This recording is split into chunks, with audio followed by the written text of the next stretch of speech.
Some films from the 1980s are remembered instantly, others seem to quietly disappear. And then there are films like FX.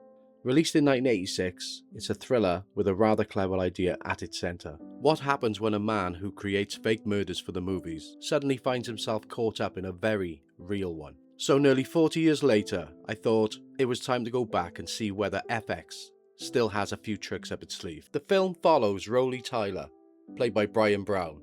Roley is a special effects expert, and he's very good at making the impossible look real. He's approached by the Department of Justice with a rather unusual proposition. A mafia informant is preparing to testify against his former associates. The authorities are worried he won't live long enough to make it to court. Their solution is simple: make everybody believe he's already dead. And who better to arrange a convincing murder than a man who spends his working life creating them for the movies? Roley agrees to help. He puts together an elaborate fake assassination using blank ammunition, fake blood, and all the tricks of his trade. Everything goes according to plan, perhaps a little too, because once Roley's job is finished, he begins to realize that he may not have been told the whole story. And suddenly, a man who usually creates danger for the cameras finds himself facing the real thing. Running alongside all this is Detective Leo McCarthy, played by Bryan Dennehy.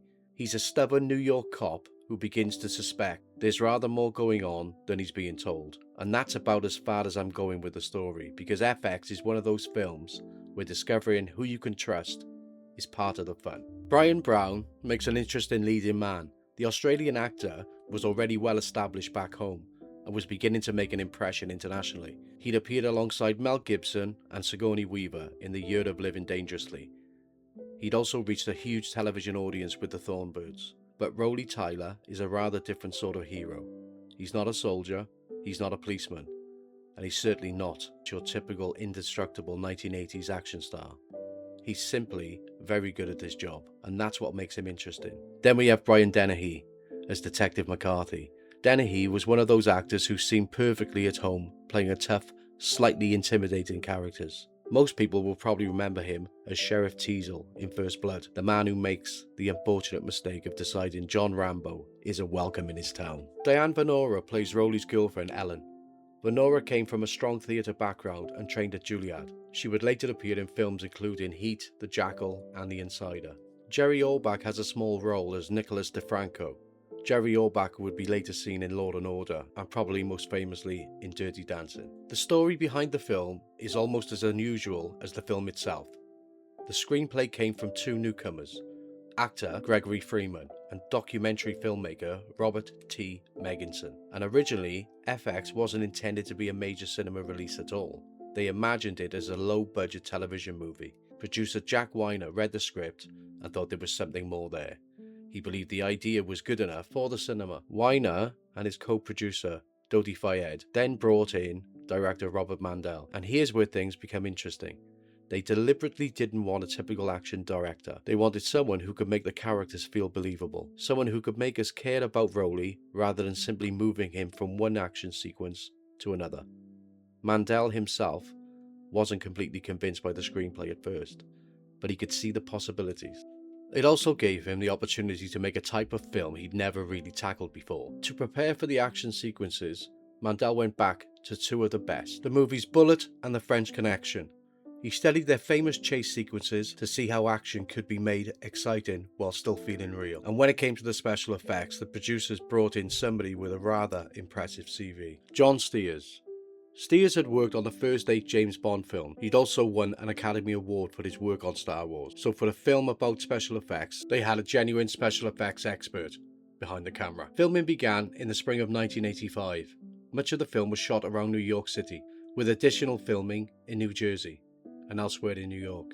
Production eventually finished in Geneva, Switzerland in July 1985. And naturally, in a film called FX, the effects have to work. But what's interesting today is that the film comes from an era when effects was something you physically created. Fake blood, prosthetics, mechanical tricks, makeup, explosions. Everything had to exist in front of the camera. And because Roley himself is a special effects artist, those tricks aren't simply there to make the film look impressive. They're actually part of the story. That's the clever part.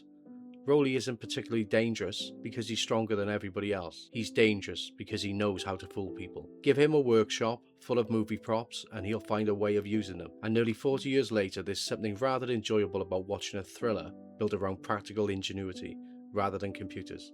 Not everything looks completely convincing today, but strangely that almost adds to the charm, because you're watching effects that somebody actually had to build. For me, one of the reasons FX works is Bryan Brown. He doesn't play Rowley like an action hero, and that's important. He's an ordinary looking bloke who happens to possess a very unusual set of skills.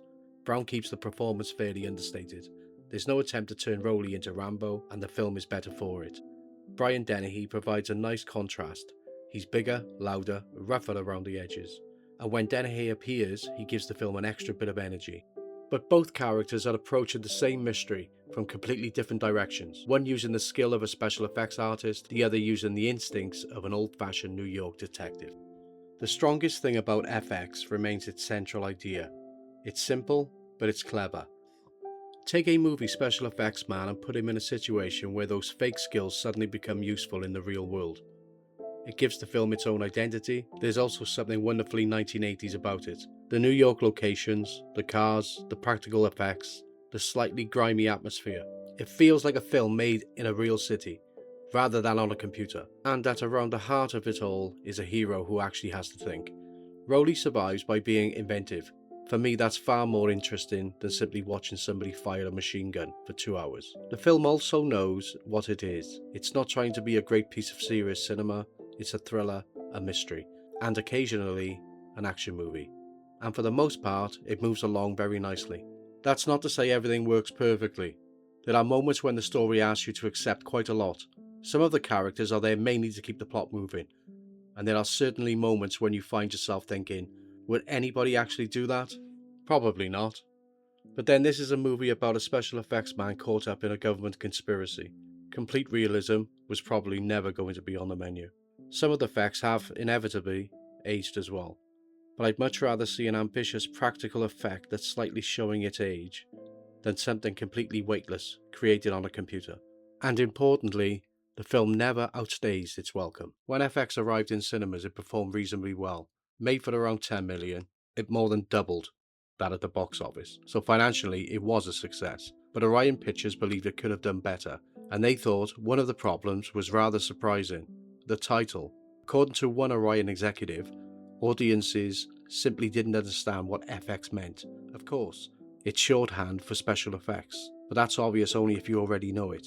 Producer Jack Weiner later admitted they'd hoped the two letters would feel distinctive and provocative, something along the lines of MASH.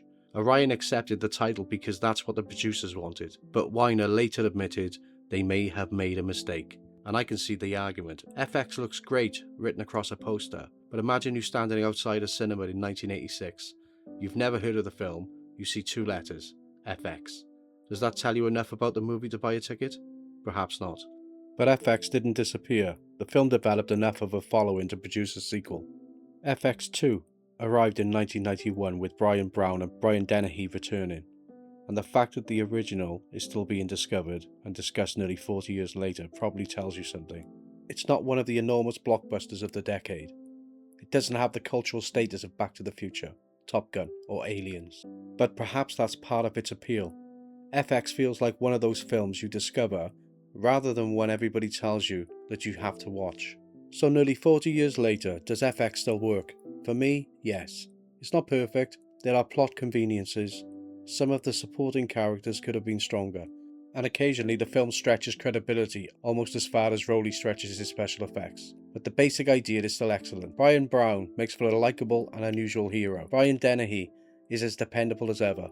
The New York setting gives the film plenty of atmosphere, and the practical effects give it a personality that many modern thrillers simply don't have. Most importantly, it's entertaining. And sometimes that's enough. There's something refreshingly straightforward about FX. It takes a clever idea, gets two very good actors, throws in a mystery, adds some old-fashioned practical effects, and gets on with it. FX may not be the first film people mention when talking about the great thrillers of the 1980s. Perhaps it should be mentioned a little more often. Clever, without being too clever. Exciting, without becoming ridiculous. And Bryan Brown's Rowley Tyler remains one of the most unusual heroes of the decade. Nearly 40 years later, some of the tricks may be easier to spot, but the film itself still has a little magic left, and for me, FX is well worth another look. But what do you think? Have you seen FX? Does it still hold up? Does it still hold up for you nearly 40 years later? And if you're watching it for the first time, come back and let me know what you thought. Thanks for watching, and I'll see you back at the movies.